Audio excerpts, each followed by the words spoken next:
And so, my fellow Americans, ask not what your country can do for you, ask what you can do for your country.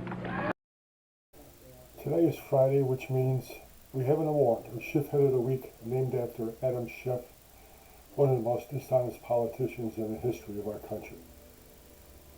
It could be the people in Chicago who are telling Trump not to come here. The mayor, Pritzker, the governor of Illinois, who on a side job has a donut sampling business, as you can tell by his size.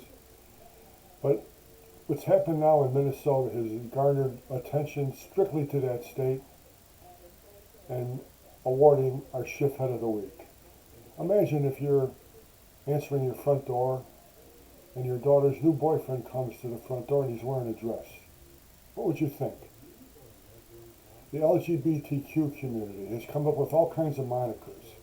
Transgender, binary, whatever they are, everything trying to disguise the actual process of which they live, which is not normal. No matter what you say, it's not normal, but they're trying to legitimize it by using terms to disguise what they actually are. After the shooting, a Secret Service agent was interviewed, and he said that community, the LGBTQ community, is the most unstable mentally of any sector of our society. You have to wonder about that. And you wonder about the state of Minnesota. Remember Tim Walz, vice presidential candidate?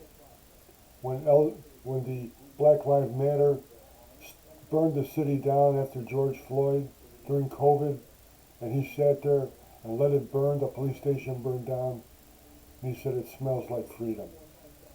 You have Jacob Fry, the mayor of Minneapolis, extolling the LGBT community, condemning the Catholic Church for praying now after this shooting, warning the LGBT community in earlier speeches that the Catholic Church is against them.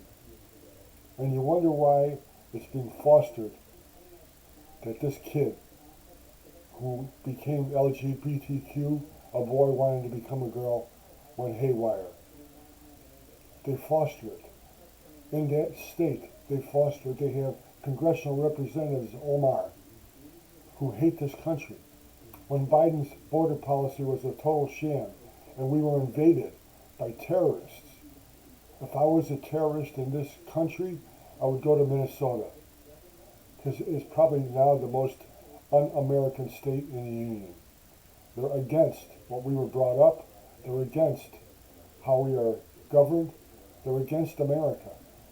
Walz, Fry, Omar, they hate this country. They hate the way it was built. No wonder Minnesota was the site of one of the most horrific killings of children this country has ever seen.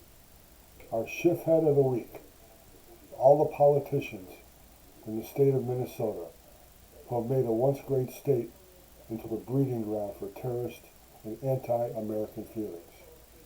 Have a great weekend. Watch the Howdy Boomy podcast.